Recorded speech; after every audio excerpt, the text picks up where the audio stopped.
Hello, and welcome to an entertainment spotlight on Beechmont Players' production of All My Sons. This is Beechmont Players' 53rd year of providing quality community entertainment, and we're here to give you a sneak peek into their fall production, All My Sons by Arthur Miller. With me today are the director, Thomas Van Brunt, and the producer, Kathy Reisner. Welcome, both of you. Thank you. Thanks. Have some questions about All My Son, and hopefully answering them will give our watching audience a little bit of an insight into what they have in store with All My Sons, Beechmont Players' fall production. Now, this is a play by Arthur Miller, who is certainly one of the classic American playwrights of our time. And he wrote such things as Death of a Salesman and The Crucible, which fall into the high school reading of many students across the country. But this play is perhaps not quite as well known. Tom, why don't you tell us a little bit about it? Well, it's set right after World War II. There are a number of events that took place before the play starts that have to do with Joe Keller, who is the protagonist of the play, who allowed some faulty engine parts to go into airplanes, and the pilots died. All that takes place before the show. And during the show, what you see is Joe and his wife, Kate, and the family learning how to cope with the things that they did during the war. Okay. So that sounds like some pretty serious stuff. It is. Kathy, can you give us any additional insights into why this is an interesting show for people to come watch? I think the most interesting thing about the play is the many layers of it. Obviously, there's the interest in Joe Keller and his involvement in this tragedy involving pilots during World War II. But the play also goes deeply into how it affects his family, how it affects his partner, who was sent to prison for this. His partner was his next-door neighbor. The families grew up together. So there's a lot of interplay with that as well.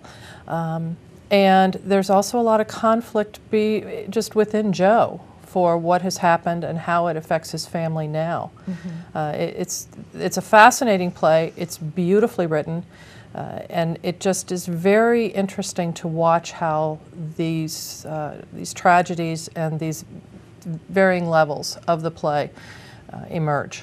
Yeah, it's a very moral play about how people make decisions about in the business world, but in the rest of the world as well. And the reasons they make the decisions. Tom and I have had several conversations about why Joe did what he did, and we have differing opinions on that.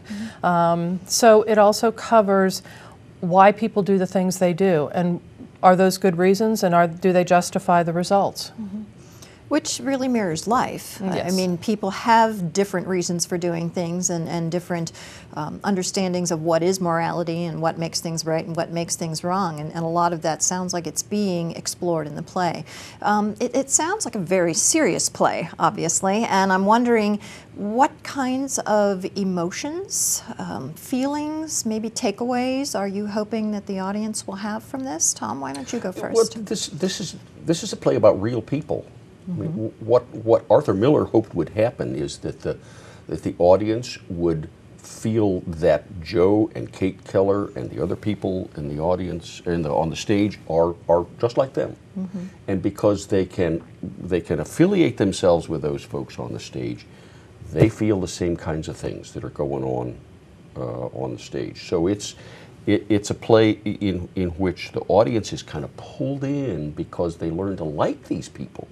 However kind of mistakes they may have made at some point in their lives, they're lovable people. And so you get pulled into it and you live the play with them and experience what they experience. Okay. Kathy, do you have anything you'd like to add? No, I agree with that. I think even though the play was written in the mid-40s, I think it is very relevant today.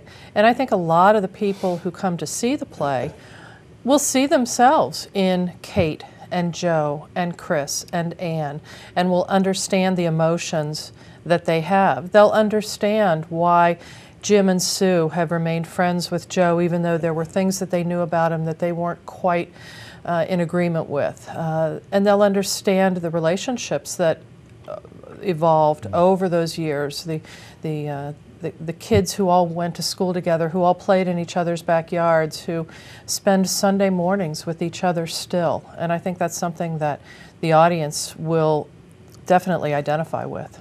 Okay, now you made an interesting point that even though the play was written a number of years ago, that it still has relevance today. So you feel, if I'm understanding you correctly, that this is a play that will not only appeal to a generation who lived through World War II and who understands exactly what's happening within the context of the time that the play was written, but you feel that this is something that a younger generation will also be able to appreciate?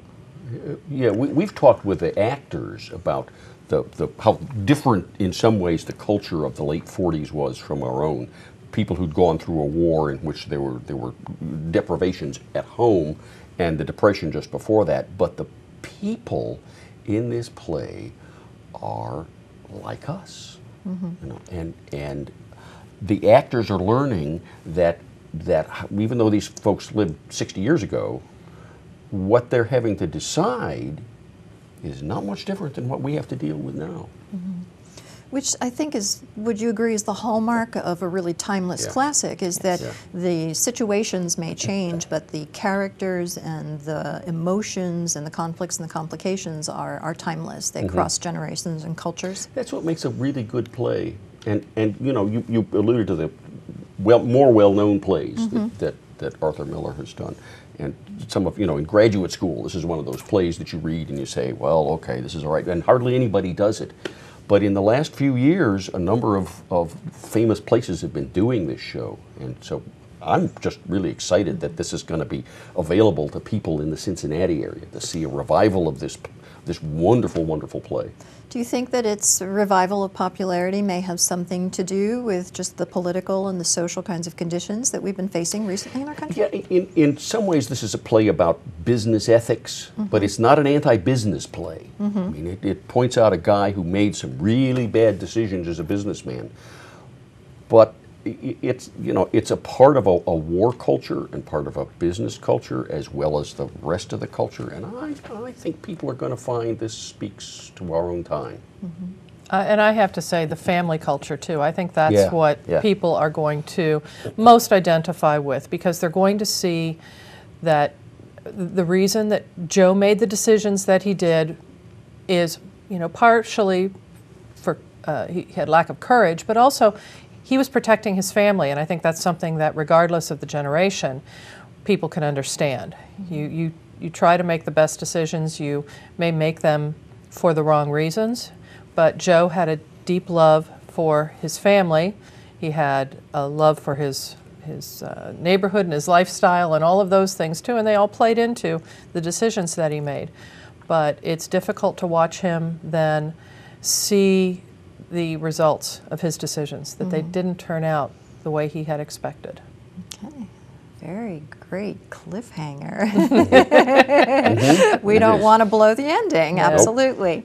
Can you tell me something about the cast for this show? Casting, of course, is always an enormous part of the success of any production because that's who the audience sees when they come to see the show. Can you tell me anything, Kathy, about the cast? Who is it? Have we seen any of them before? We were very fortunate that we had a large turnout for our auditions, so we have a cast, a dream cast. We're very, very happy with the people that we have in the cast.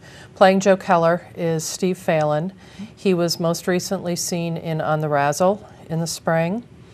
He has also been seen as the Giant in Jack and the Giant. We have Laura Boggs as Lydia, who was seen in Unnecessary Farce. We have Darcy Little will be playing Anne.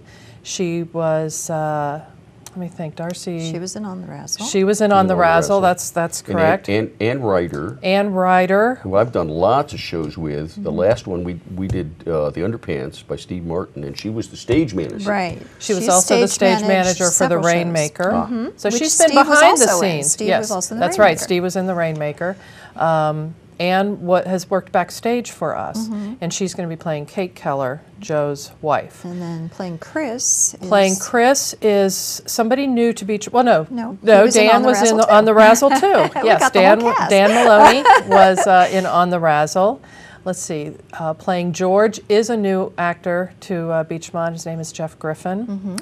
We have Mark Melsner playing Jim Bayless. Also from On the Razzle. Also from On the Razzle. We have Judy Archer playing Sue Bayless.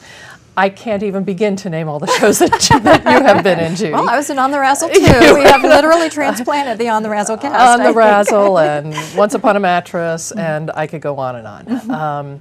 Let's see, we have, oh please, help me out here. There's another new gentleman playing Lydia's husband. Plays Jim Luby. Yeah, Frank Luby. Frank Luby, yes. Frank Luby. Frank Luby. He is, that's Richard Smith Monahan is new to the group. And then we have... And Richard is really interesting because he was a theater major years ago and dropped out of the theater, and for the first time after, I don't know, 10, 15 years or so, he's come back to work in the Which is theater. actually what Steve did. What Steve was did gone from theater yes. for a long time, and then Jack and the Giant, I think, was his first foray back into theater in a number of years. So that's always fun. And then little Michael Fruworth is playing Bert, and Michael was also in On the Razzle. So we'll be seeing a lot of people that we saw in that show. But you know what I think is kind of fascinating is that On the Razzle was a very light, almost a farce, certainly a fast-paced comedy, and this is exactly the opposite. So it should be interesting to see everybody really flex their acting muscles and go from something that light and frothy to something very, very serious and very compelling. I think that audiences will be able to see the depth of the actors that we are able to attract. Which is great. It's wonderful. It certainly says a lot for community theater that you're able to produce a play that exciting and with that diverse of a cast in it. Now, Kathy, can you tell me a little bit about some of the other plays that Beachmont Players is doing this season?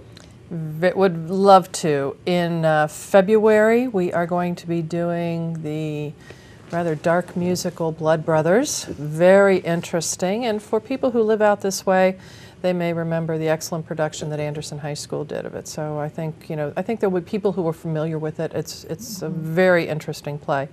In April, we are doing the farce Noises Off, which is a hysterical. Funniest show Funniest farce ever ever written, yes. It is incredibly funny show. Funny show. And then in August, we will be doing Annie. That's going to generate a lot of interest, I'm sure. Indeed. Yes, such a great show. It such is. a great summer show, too. Yes. And hopefully we'll get a great response from the Anderson community when we're looking for all those little orphans that we need to cast. That's right. Oh, I'm sure we will get plenty of response.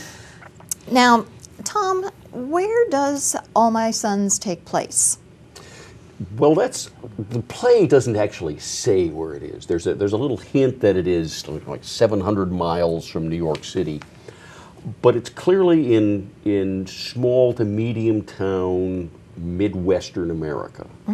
And while not trying to locate it specifically in our production of the play, it's in Cincinnati.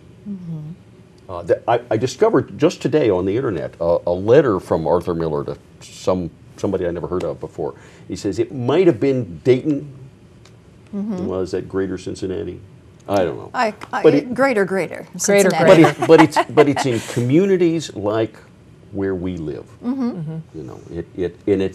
That kind of enhances the notion that it's really about people like us. And there are references in the play to places in to Ohio. Columbus. Joe's partner, who is the one who got convicted of sending these faulty engine parts to the Army, is in the penitentiary in Columbus, which doesn't exist anymore. But some of us are old enough to remember that awful structure that was in downtown Columbus. So that's referred to in the play. Okay. So definitely a very Midwestern kind of play, which hopefully will also appeal to our audience. Do either one of you have any parting thoughts about the play that you would like to share? A live audience is an integral part of a live theater production. A good audience can increase the energy on stage. A responsive audience can make it a better experience for everybody else in the audience. So they're an integral part of what goes on the stage. So we hope that everybody will come to see this show and get involved in it and gasp at the appropriate times. And there may be tears as well. There will be laughter. Everybody loves a good cry. I think a good cry is good for everybody once in a while. But there's laughter in there too. But I think you will see a lot of emotions, a very wide range. Okay. Well, I hope that you will join us for our production of Arthur Miller's All My Sons. Performance dates are November 4th through the 12th. You can contact Beachmont Players at www.beachmontplayers.org, and you can order your tickets online, or you can also call our box office at 513-233-2468. Thanks for listening to our Entertainment Spotlight for Beachmont Players' fall production of All My Sons, and we hope we see you there.